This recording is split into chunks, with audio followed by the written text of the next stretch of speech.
Welcome to the Wake Up Show, Chicago.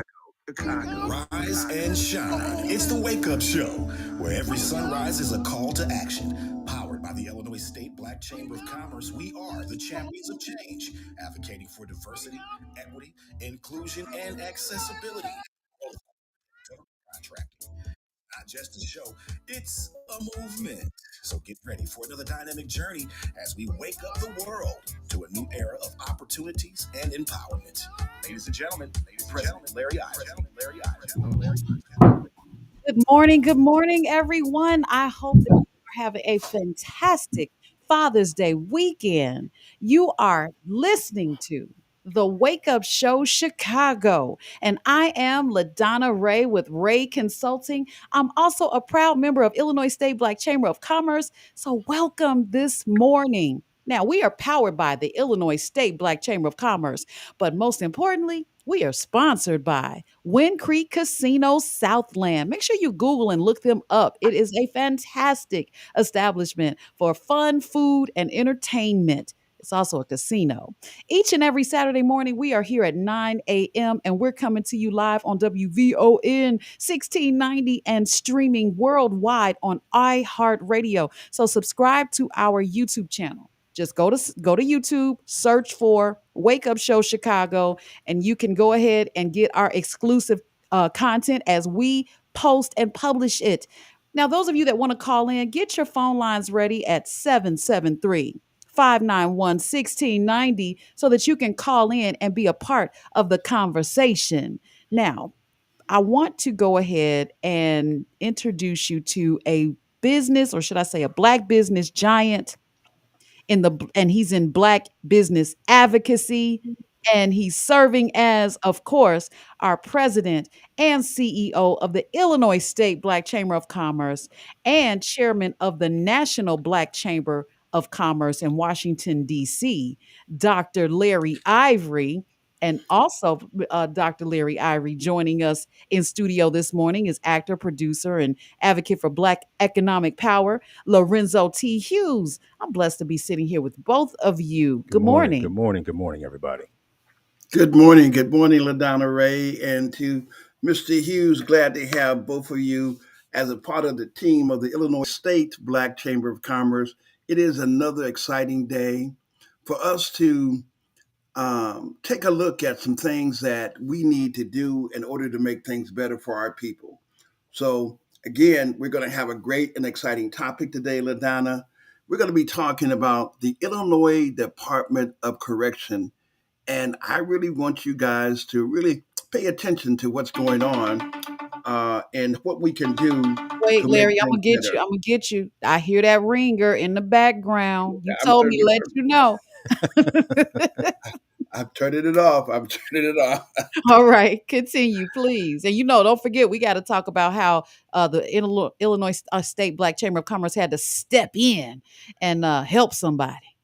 Yeah, absolutely. We're going to definitely do that. So here's our agenda today. We're going to talk a little bit about a lot about the Illinois Department of Corrections.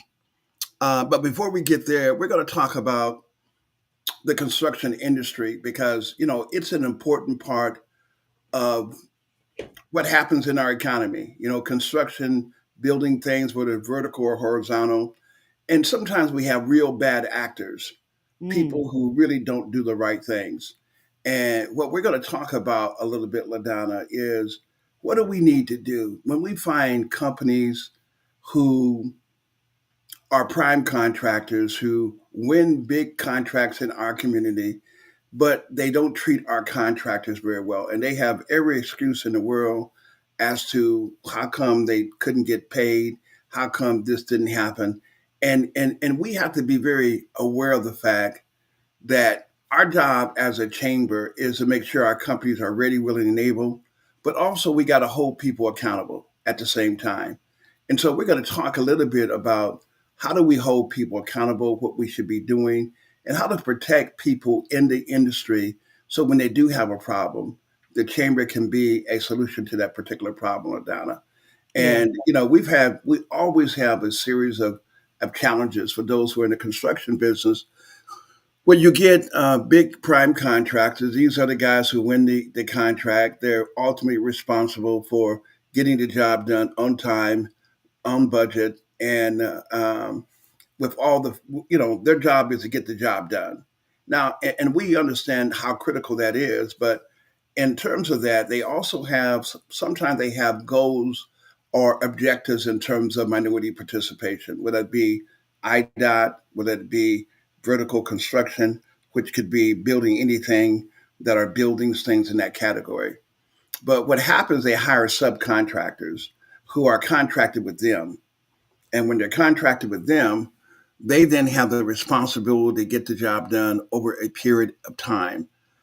So they have a contract with the prime contractor, not with the company who has paying the prime contractor, but with the prime contractor. And LaDonna, what happens and Lorenzo is that sometimes we find contractors who are just bad actors.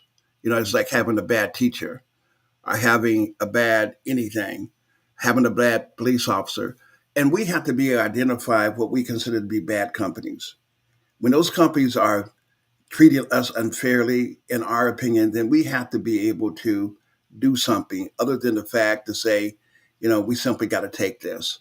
So the chamber is really all about identifying issues, companies who are performing well, promoting those companies, and those who are not doing the right thing. Then our job is to elevate that conversation to our political friends and to everybody else. Let them know that these are the companies that you ought not to give a contract to because when they win, we lose. What And does so that it's mean, Larry? I'm sitting here just thinking as a listener when you say that they're not doing the right thing. They've won the contract, they have subcontracted our small, our black contractors. Is that what you're saying? And correct. then what? I mean, how bad can it be if you have a contract and a subcontract, the work gets done. What's the problem? Well, if the work gets done, it's not a problem. And if the work gets done and you don't hurt everybody, you don't hurt the subcontractors, or especially our members, then we have no problem. It's when you get the work and all of a sudden everybody you can't get paid, and if you're a small contractor, not getting paid within a period of time can create a significant problem, cash flow, and fundamentally put you out of business. And Mm. sometimes, like anything else, Lorenzo LaDonna, you can find ways. There's 101 ways to kill a contractor, quite honestly. And there's things that you can do from the superintendent side to make it difficult, to making sure that every time there's a small issue that you exaggerate the issue. But the biggest problem is that people don't get paid, or if they get paid, they get paid at a period that is so far beyond where they should be that it creates a problem for them from a cash flow. So the chamber really, LaDonna and Lorenzo, our job is to, when that problem happens, is to be able to talk to the prime contractor and help our contractors to understand here's a problem and we need to fix it as an organization. So we'll end up talking to whoever is appropriate and make sure that those things are fixed so that that contractor can go on, do their work, and go on to the next job. So there's a lot of things in between that can stop you from having a successful experience and actually even lose money and fundamentally be put out of business too at the Well, same time. Larry, let me ask you this question: as a listener and a member of just the public, what can the public do to assist the chamber in this particular movement? Because when I look throughout the urban core and the inner cities, and you see a lot of these contractors or these workers working on the streets, whether they're doing demolition or construction, and they're in the inner city or or in the urban core, and they don't look like us.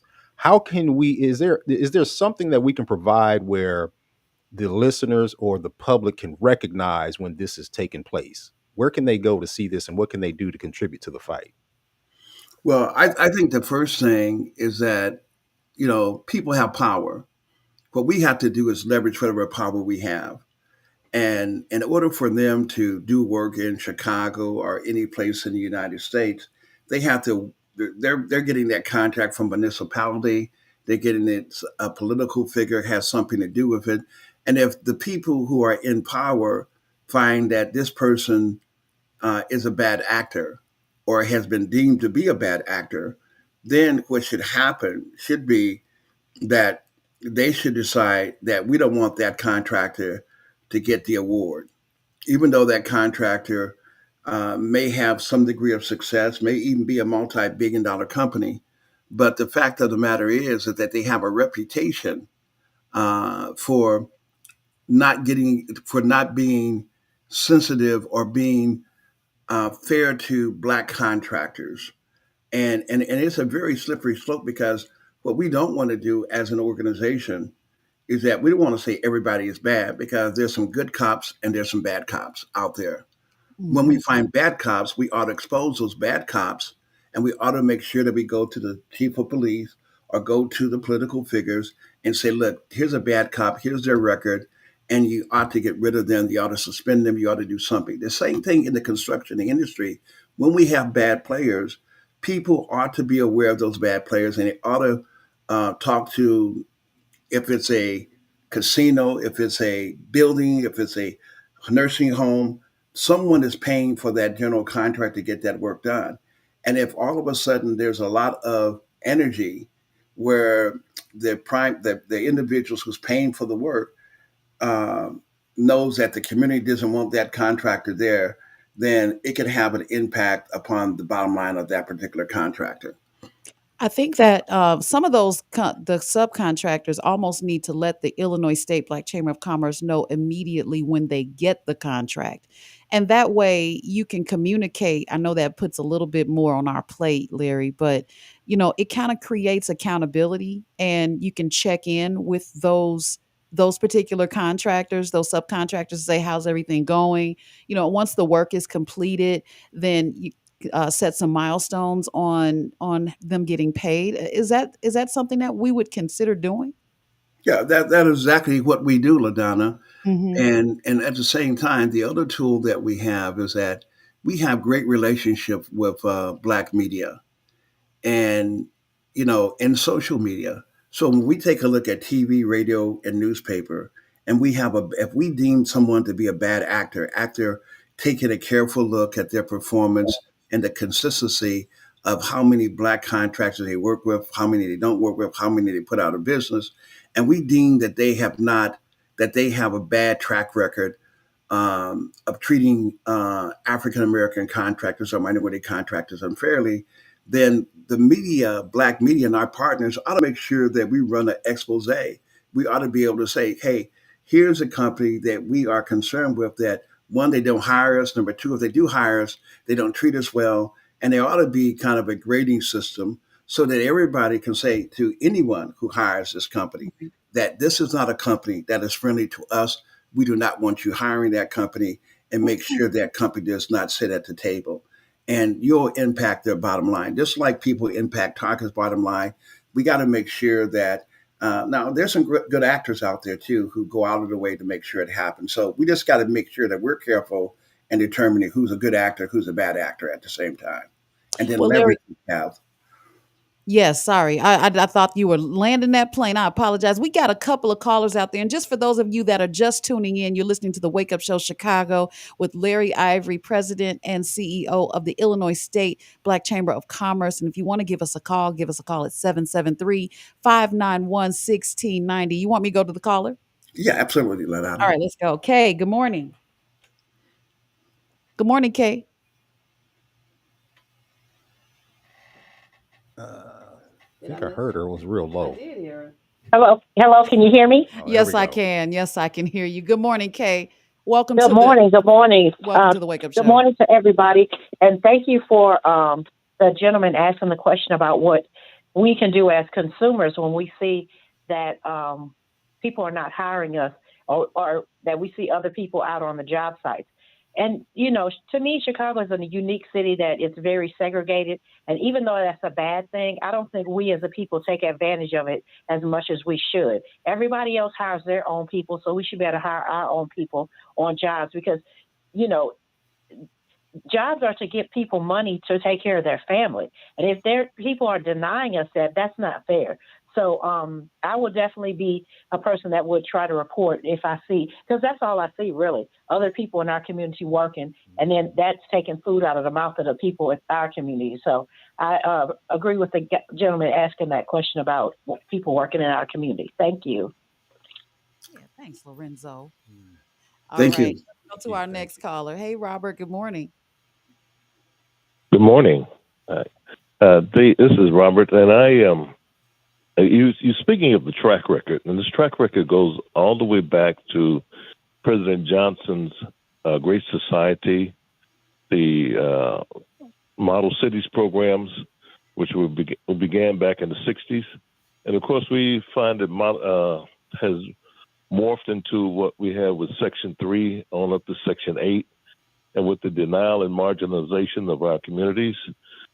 When you have the programs in the public school systems that have been shut down for training and educating our youth in the trades programs, that is a deliberate and malicious process done through the government, the construction industry, and the unions. And of course, it was identified by Herbert Hill back in 1968 when he spoke before the Congress the day after Dr. King was assassinated, April 5th, 1968.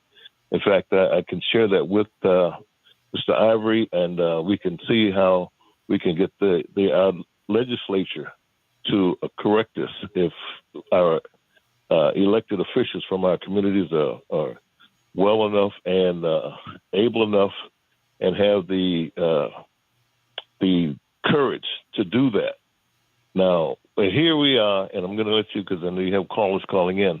But we have identified this, and we see how even with the red line extension out to 130th Street, where the apprenticeship training for heavy equipment operators have been shared with communities in 9 cities outside the city of Chicago on the south side. You'll have people working in our communities in hard hats, which Pete Buttigieg, when he was over the transportation department for the country, said that there are too many people working in hard hats in communities who don't look like the people who live in the community. Mm-hmm. And of course, this has to end at some time. And the elected officials, the community can get behind, get out to Mr. Trump and point out these issues so that he can present his platinum plan, which was falsely promised before he was leaving office in 2020. And Robert, I want to give Dr. Larry Ivry an opportunity to respond to what you're saying. Go ahead. No, Robert. Hey, I hope that LaDonna, we can get Robert's number, because I surely would like to talk to him offline, because I know with radio time we only have a little time exactly that we have. But Robert, make sure that we get your number, and so that you and I can talk. But I think Robert is point on is that there is significant discrimination that we need to really take a honest look at. How do we fix the problem? And the problem starts. It's more than just one. There's no silver bullet to this problem.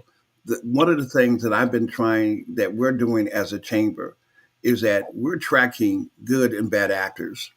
Okay, if you're a bad actor, then our job is going to be able to validate that you're a bad actor, that you're not willing to treat African American contractors fairly, that you're not really participating at a high level. And if you are, then our job is going to be able to get that to the community, get that to the players, get that to everybody who's doing construction and development, and make sure that we leverage the people's power to make sure that we tell them we don't want that contractor. Pick the next contractor who has a better track record. And we're going to reward people as an advocate for doing the right things. For those who do the wrong things, we're going to have to make sure that we use our voices and our leverage to make sure that they do not participate anywhere.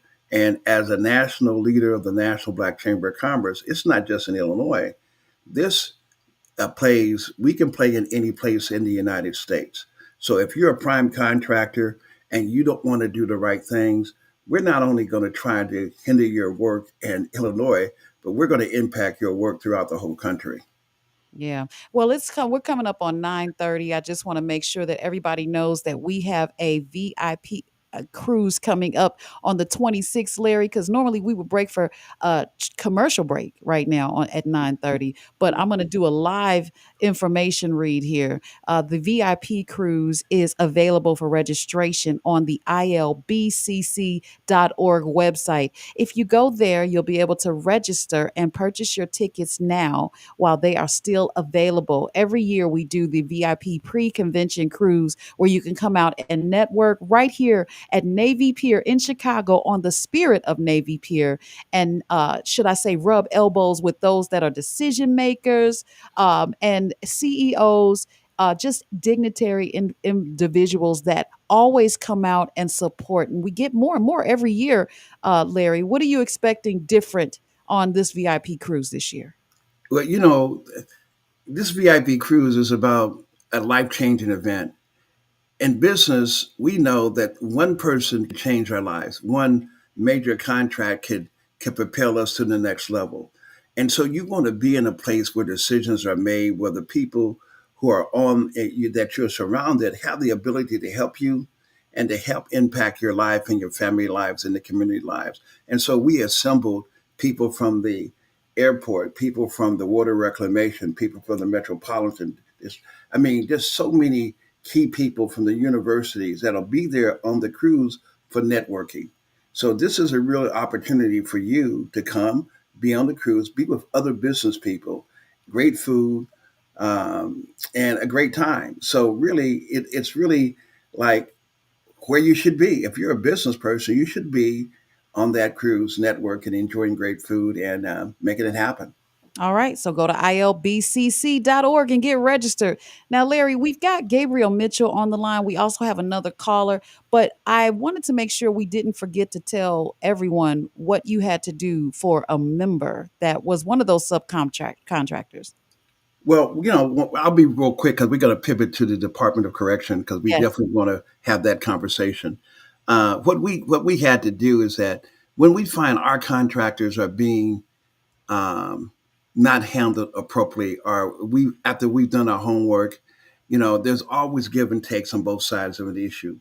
But when the issue really begins to be a problem where it's a small issue, when you got a company that may be billions of dollars, a multi-million dollar, billion dollar perhaps company, and that company isn't, you know, paying that individual that 30 that something a small amount of money isn't going to impact their lives, but it can impact that contractor's life. And sometimes they make you jump through so many hoops that Mhm. it becomes, it just makes your life hell when when it's so easy for them to make a simple decision. So what the chamber did is to simply get involved, make sure that the contractors know that we will be addressing this issue and that we expect them to take care of this payment, or the chamber will do what it does best, and that is to elevate this to a whole different level. So we try to make sure that people understand we're not here to play. We're an honest business organization. We don't always do everything just right.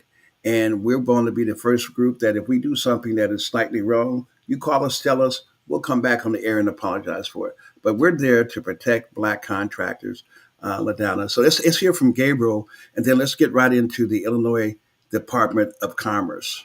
All I mean, right, Illinois ladies. Department of Corrections. I'm sorry. Right.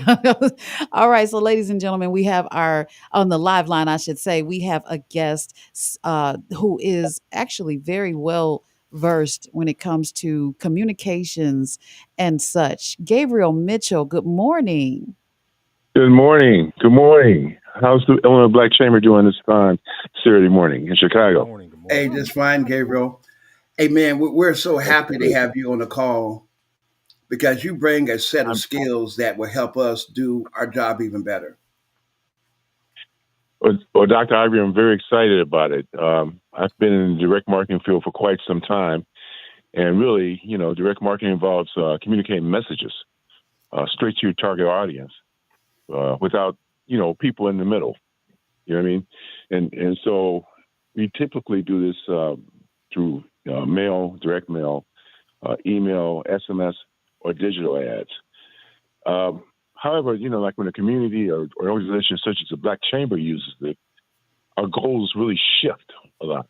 It shifts from just selling products to amplifying the concerns, priorities, or demands, of a community such as the Black African American community to policymakers.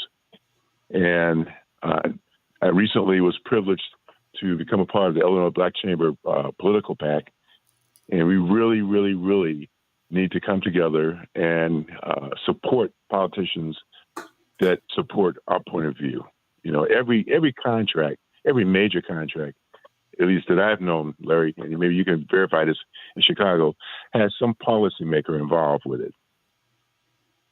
So we need to, get these policymakers to pay attention. And when we have concerns about not getting paid or not getting contracts, we can, inflict some pressure to make those things happen. And so how do we do that? We've got access to voter rolls, the Illinois Black Political PAC census data, issue-specific petition signatories. We have access to the information, political affiliation, demographics, behavioral data.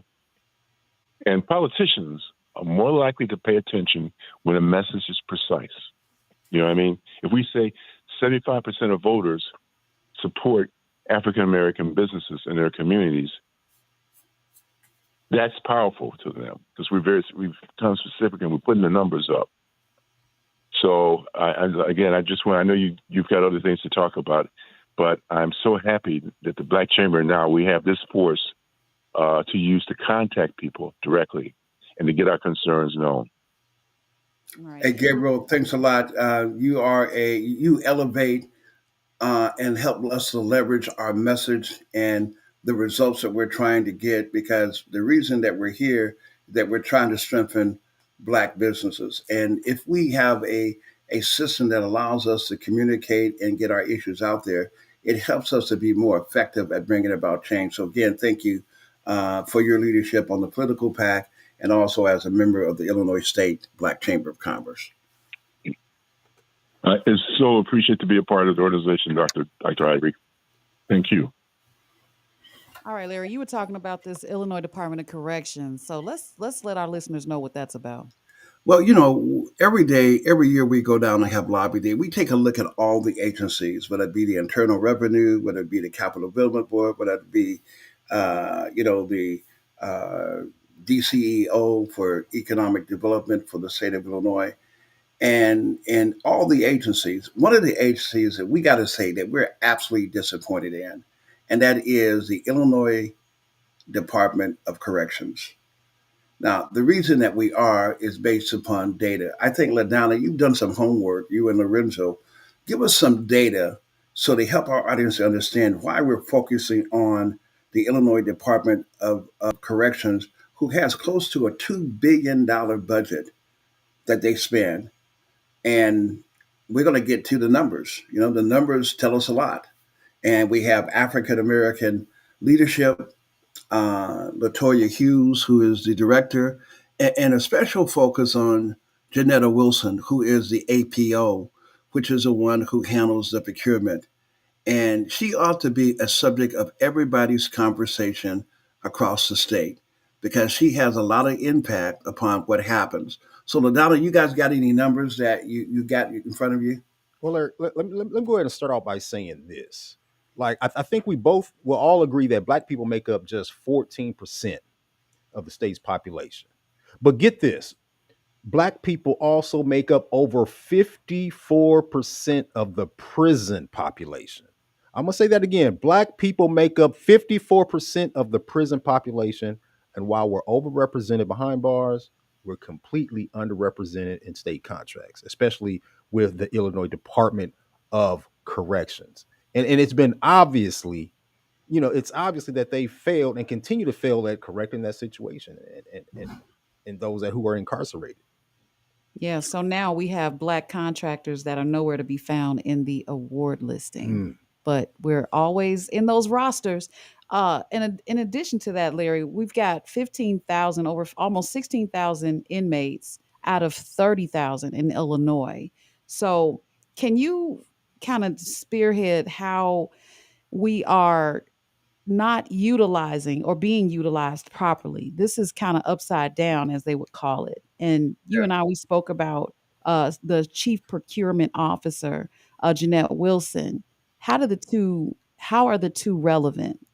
Yeah. Well, they're relevant in this regard. Let me also give you one other statistic.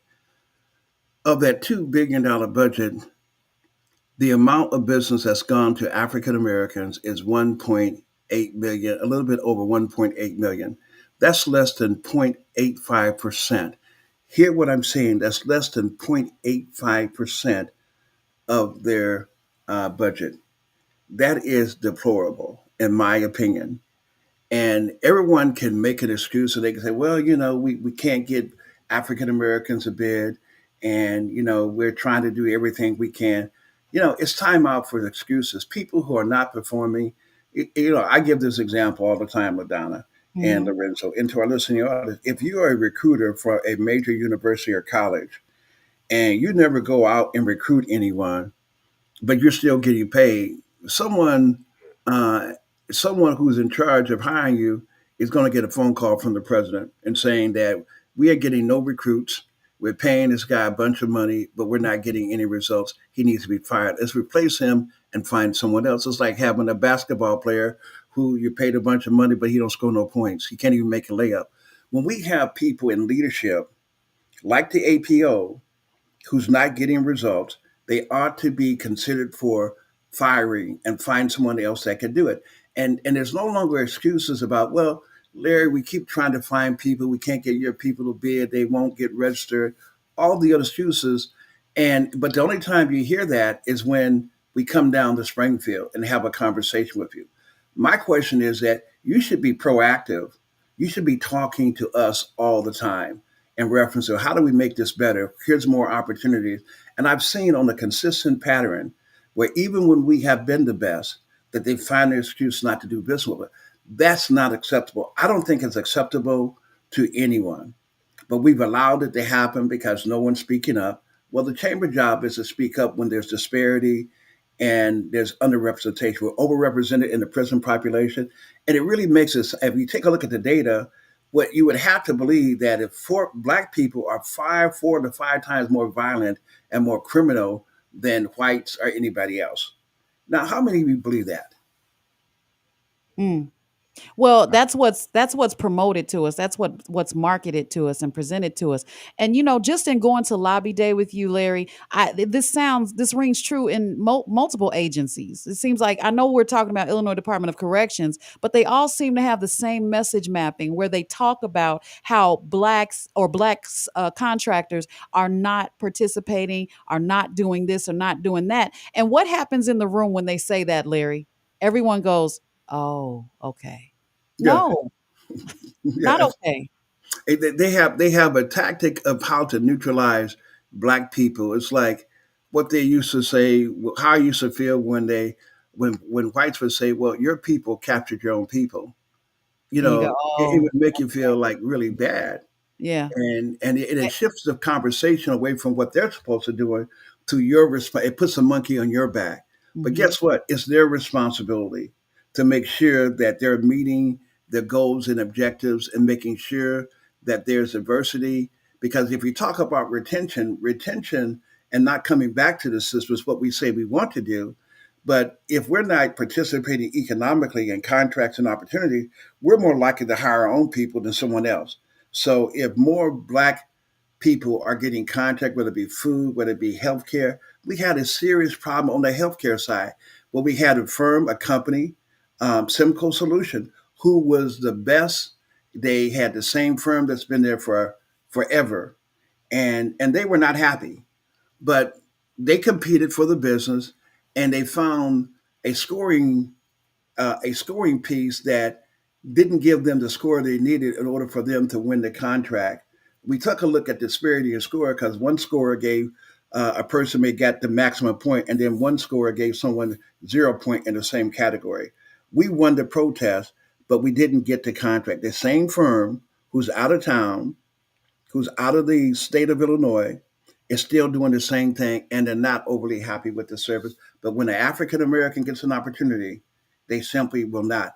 We have to force and tell our legislators that this is not acceptable. And sometimes they don't even know all the data, all the information. So it's important from this audience side to understand the data. The data is this: when you run into a legislator, ask them, did you know that we represent 54 to 55% of the prison population? And do you also know that we only get 0.85%, not even 1%, 0.85% of the budget of spend based upon the amount of the amount of our budget? That's an insult, and we ought to have a problem with that, and they ought to look into that.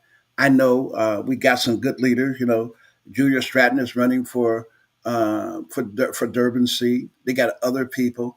We ought to be asking people, why is this the case, and what can we do in order for them to work with the chamber so that we can improve those numbers. We're not here to pick a fight. We're here to make things better. And if we don't stand up and become a voice for the voiceless and and continue to be an advocate for Black businesses, then we would have failed our responsibility. And we're not going to do that, quite frankly. So we're going to Now, be clear Larry, about that. yeah, earlier you mentioned the chief procurement officer, and I think I have a name correction here, but I do have a question for you. Her name is Jacinta Wilson. Okay. Jacinta Wilson, have you talked to her? What does she say about this? Have you talked to her about these inequities, about how Black contractors are not getting the real quick because it's 9:46? What has her response been?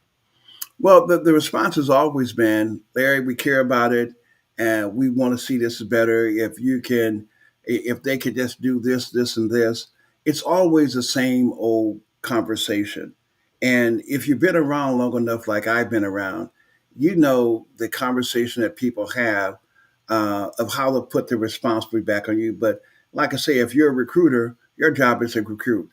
If she's the APO and you have a sister who's the director, then they ought to be sitting down with us on an ongoing basis, saying, "Guys, what do we need to do?" We ought not to have to bring the issue to them. They ought to be reaching out to us and other organizations like us to say, "Guys, we're struggling here, and we need your help. What can we do? Here's the point we're missing." And we're always willing to sit down in order to make it better. But we have to challenge status quo. And if we don't say nothing, ain't nothing's going to change. No one's going to get uncomfortable. No one's going to do anything different. We'll be 10 years from now having the same conversation. Our incarceration number will be 4 times that. We will still be getting little or no business. And that's not acceptable. I don't think that's acceptable to all people in the state of Illinois. We have a great state who's standing up for the right things. We're proud of what we're doing in terms of what's happening on DC, but at the same time, we're not oblivious to the fact that we got some things here we got to fix too. At the same time, LaDonna. Let's get it done. Let's get it Yes. done. Yes, We've got yes. a couple of callers, and Gabriel is still with us. I want to thank him for just being a part of this conversation. Larry, do you want me to get to the callers? Let's get to the calls, LaDonna. All right, let's get Brenda. Good morning, Brenda. Good morning. Good morning. Real quick, how are you? Go ahead and give us your point. Fine. I was just listening to your conversation, and I just wish you were around, but I hadn't heard of you. I had a bus company, and we had been working with the city of Chicago public schools for about 10 years. And when one of the bids came up, I was not a prime, but A sub, a subcontractor. yeah, I was a subcontractor with Atlantic Express. And of course, they expect for us to have everything that the main contractor had. But Atlantic Express dipped us out of about $30,000. We never got it. I went to the transportation with CPS, spoke to them. They didn't try to help us. We went to New York. It was me and one other bus contractor. we went to New York because they again did a. I wish you all forgive me. It's been a while. Anyway, I ended up not getting the money. The money you deserve Yeah. that really We impacted your worked life, for. and Yes, and you didn't have someone out there that could weigh in to make sure that yes, you got paid. Well, that's exactly what the Exactly. chamber is all about. And again, I wish we had known you. We would have gladly reached out, and we protect our members. If you're a member of our organization, we will work hard to make sure you get treated fairly. And we also have a political pack. We have strong 15 black media outlets from TV, radio, newspaper, and digital at the same time. So we can make sure that the voices, when people get treated badly, that there is a voice, that you're not voiceless, and you don't have to suffer in silence. Hey, thanks a lot. If you want to give LaDonna, leave your number. I surely would love to follow up with you and see if there's anything that we can do in the near future for you. All Thank right, you. let's get to Art. Hi, Art. Good morning. Morning. How are you? Good morning, young lady. How are you, and to your guest or your co-host? Um, I am a contractor. I've been doing home remodeling rehab for I'm 56 for over 35 years. So this is why I have a problem with us. At who's stopping black contractors, black people, to say, "Hey, we're going to buy 100 homes, and we're going to buy these 100 homes, and we are going to get young youth, black men, and set up in a big building a training center to train them how to do home remodeling, rehab, plumbing, electrical, painting, decorating, landscaping. In these 100 homes, you're going to start your own. In this area, you're going to have your own union where they can pay into their own dues, protect themselves. Who is stopping us from doing that and creating our own economic engine where we don't have to go through hoops and jumps and do all these things? And if I was a white person, the people I will hire will be white people because that's my brethren, that's my family. These are the people I socialize with. This is what I would do. So my point of saying this is, who is stopping black people from buying property that we can buy and rehab and train our own people? Hey, I don't Art, understand that. It Art, let just, me respond to that. yes, No sir. one's stopping us. It ought to be something that should be a priority for us. But let's not dismiss the fact that when we talk about, buildings, whether it be college, universities, public facilities, those are taxpayers' dollars. You are already contributing to that. And I'm saying that if we're contributing to it, then we have a right to participate where our dollars create the opportunity. So I agree with you there, but it don't dismiss the fact that we still got to hold people accountable for our Yes. investment back into the system where we're supposed to get a return on investment. Let me respond to that very quickly. If we were strong family, then we could make them bow down because we have a whole unit of black men, women, and families backing us. See, the Spanish people are successful because they have a whole community backing it, so you can't push them out. That's why they took over Taco Bell, Dunkin' Donuts, and all of these McDonald's, because they have a strong family center. So when they move in, they take over. All right, So we're gonna have to we leave don't it right have there, that. Art. We're gonna have to leave it Yes, right sir. there. Hey, Art, but Definitely. I believe we Yeah. can. I believe that I am optimistic that Black folks will get better at what we're doing, and that's what this is all about. Go ahead, Oh, Ladonna. yeah, we got one more caller. Hey, good morning, Ben.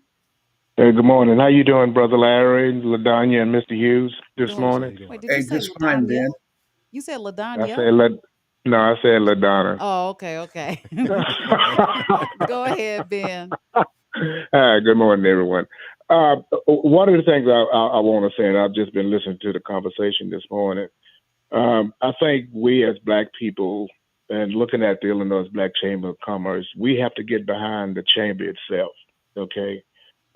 Because if it's like that movie, The Soul Food. When your hands are spread it out, you go in all kind of ways. But if you got that fist balled it up, you can do a powerful punch. The Black Chamber itself and our Black people need to get behind the chamber because that organization has helped my firm out tremendously. Okay. I would just say we just got a state contract. The first state contract we've had, in about 2 years, but they still behind. Um, Larry the young man just talked about hiring our own. 95% of my firm is African American. And we just hired a person to work in our Peoria office. That's from Peoria, a young man that graduated from U of I. So we just have to come together as a people. Everybody want to be a chief, but we can't have a million chiefs. We need to have just one chief, and everybody else just needs to be an Indian and then just follow that chief. Yes, And that's the only way I think we're going to move forward in this. yes, sir. Yeah, I Well, like Bill, that. I hey, like we that you said appreciate that. your leadership in business. All All right, right, we have Hey, no problem. Larry. We only have about 5 more minutes to go. I just want to make sure we are conscious of what time it is. okay. Yeah. Well, what I want to do, I don't know if we have any of the callers, but I do like to talk about the cruise and the convention coming up in August the 5th, 6th, and 7th. We have an incredible event where we're going to have incredible speakers. Dr. Jeffrey Sterling is going to be on the dais as one of the keynote speakers to talk about 72 hours in a day. We're going to talk about AI. We're going to have the top utility companies there to talk about the things that they're doing. It's going to be a wonderful opportunity to network and to get connected. So we're excited about, and we're hosting it at the Wind Creek Casino Hotel for the first time. We'll be hosting it in Chicago for the Wait, first wait, time in Larry. a year. You said the cruise.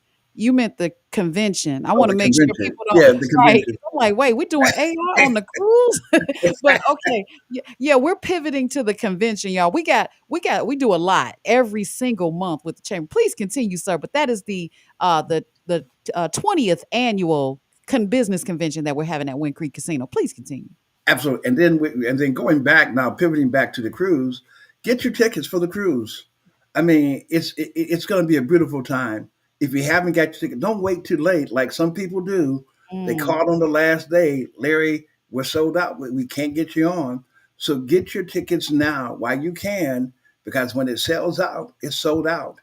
And the only thing we could do, and we made a couple of exceptions last year because a couple people had a conflict, and we were able to get 4 or 5 more people on the cruise because we had room. But that's not always the case. So get your ticket, come be a part of the cruise, and be a part of this incredible networking. But understand that the mission of the chamber is to point out issues that other people perhaps don't want to talk about. It is designed for the sole purpose of strengthening Black businesses because we strengthen Black business. But down we strengthen Black people, we strengthen Black communities, and we also strengthen America. If we don't participate economically, but we participate in all of the negative things, healthcare disparities, which is a significant problem. And what have we done about it? Not a lot. In the state of Illinois, we haven't done enough. That's why Dr. Jeffrey Sterling is a part of our leadership team so that we can overcome the healthcare disparities. That's why we have, Dr. Ruckers and Boa and all these companies working together so we can create a pathway of fairness and equity and participation. That's our mission. That's our goal. That's what we do every day we get up. We try to make sure that we make something happen on behalf of Black business and be a strong advocate for Black businesses. Important. Yeah. Very important. I'm gonna be tonight. One of our members, Tina Augustus, is doing Fashion for a Cause. Larry, are you gonna come? Yeah, I'm going to be making it. I have an event in Peoria, but as soon as that event is over, I'm headed to Chicago. I'm asking my friends out there to come and support Tina Augustus in this event. LaDonna, give us any information that we can get so that we can come out and support her and have great food and a great fashion show at the same time. Absolutely. It is tonight at Loretto Hospital. And the hold on, let me pull up the information because I have it right here and I gotta hurry up. Okay, so it's at Loretto Hospital Auditorium, 645 South Central Avenue. There'll be champagne hors d'oeuvres, high profile guests will be there. It starts at 5 p.m. with a cocktail reception and red carpet promenade. The fashion show actually begins at 6 p.m. Now, you can get your tickets. Looks like we have a link that I would put into the post, but I'm going to give you the phone number. Write this down: 317-408-9186. Or you can email info@midwestfashionweek.com. That's it. That's all. LaDonna, thank you. And come out and support the fashion show. Oh, and Food. Lorenzo's hosting too. 'Cause Okay, I well, begged him Oh to yes, host with me. yes, yes. I know you guys know how to do what you do. So I'm excited to be a part of this event again this year. And you have a world class fashion designer, Bernie Martin, who's a global icon in the fashion industry, and he brings it with fire. So if you're a person who wants style and you want to see great beauty and great designs, where you may want to buy your young lady this piece of this incredible dress, this is a place to be. Bring her with you, have some food, and enjoy a great time. All right. So, I got to jump in because it's 10 o'clock and, we're on the clock. Watch this. Guys, thank you so much for tuning into the Wake Up Show Chicago. Don't just be listening, be a part of it. Go to ilbcc.org and get all kinds of information on how you can be a part of the chamber. We're always talking about what we got to do, but we're going to tell you what you need to do. Go to ilbcc.org, and we are sponsored by the Wind Creek Casino Southland over in Homewood. And we are so happy to be on WVON 1690. And we'll see you next Saturday right here at 9 o'clock a.m. And I'll see you on Monday. Bye-bye for now. As we amplify voices, break barriers, and illuminate the path towards a more inclusive tomorrow. Follow us across the socials at The Wake Up Show Chicago. Be sure to like, subscribe, and share. It's The Wake Up Show every Saturday morning at 9, where change begins with every sunrise. Welcome to Hey, The Gary. Wake Up Show Chicago. Of Chicago is 1690 WVON, Berwyn, Chicago. You're great at protecting your personal information. You might even use things like two-factor authentication and strong passwords. But as much as you try to control how your info is protected, there are other places that